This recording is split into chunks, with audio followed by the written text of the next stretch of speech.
মাননীয় মুখ্যমন্ত্ৰী ডক্টৰ হিমন্ত বিশ্ব শৰ্মা ডাঙৰীয়াই যেতিয়া তেজপুৰ আহিছিল তেতিয়া তেখেতে কৈছিলে যে জ্যোতিগৰাকীত আমি যি সমস্যা আছে যেনে আমাৰ ঘৰৰ সমস্যা আছে সেইবোৰৰ সমস্যা আছে তেতিয়া আলোচনা কৰা হৈছিল যে ইয়াত যিটো আমাৰ টেক্সেল আমাৰ এডিশ্যনেল ৰুম হ'ব এটা ৰুম হ'ব সেই ৰুমটো আমাৰ যিটো পুৰণি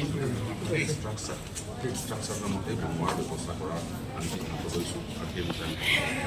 আৰম্ভ কৰিম আৰু খুব কম দিনৰ ভিতৰত আমি এইটো বনাই আমি সমাপ্ত কৰিলে পাৰিছোঁ লগতে আজি আমাৰ এখন তোৰণৰ আজি আধাৰশিলা কৰা হৈছে সেই তোৰণখনক আমি খুব কম সময়ৰ ভিতৰতে আমি নিৰ্মাণ কৰি উলিয়াম আৰু চৰকাৰে জ্যোতি ভাৰতী পুনৰ নিৰ্মাণ বা জ্যোতি ভাৰতীৰ আন্তঃগাঁথনি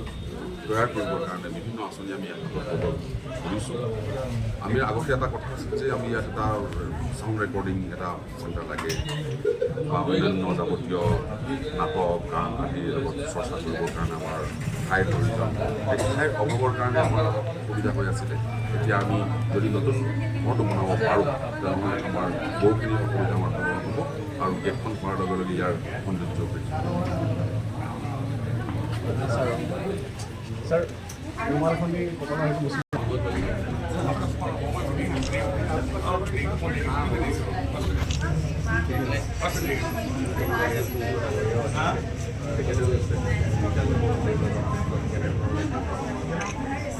জ্যোতি ভাৰতীক লৈ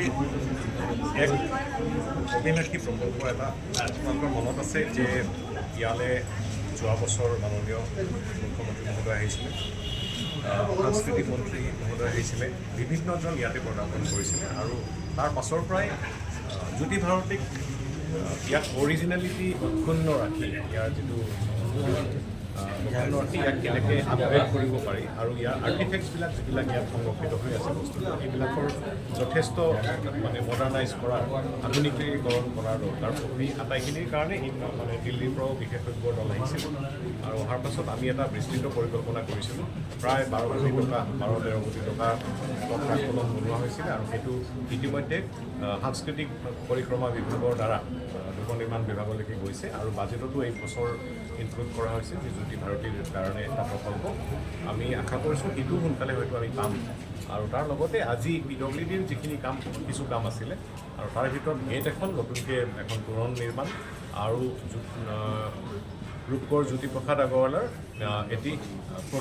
পূৰ্ণাবয়ব মূৰ্তি এটা আছিলে সেই মূৰ্তিটোৰ কাৰণে বনোৱাৰ কাৰণে আমাৰ প্ৰসিদ্ধ ভাস্কৰ্য শিল্পী বীৰেন্দ্ৰ ডাঙৰীয়াও আজি আহিছে আৰু লগতে আমাৰ অকণমান ইয়াৰে কাৰ্যালয়ৰ কিছু কাম এইখিনি হ'ব বৰ্তমান হ'ব আৰু তাৰপাছত যেতিয়া আমি চৰকাৰৰ পৰা এই অনুদানটো আৰ্থিক অনুদানটো লাভ কৰিম তেতিয়া নিৰ্মাণ বিভাগৰ দ্বাৰা আৰু দিল্লীৰ বিশেষজ্ঞৰ দ্বাৰা হয়তো আমি এটা অভিলাষী প্ৰকল্প এটা লাভ কৰিবলৈ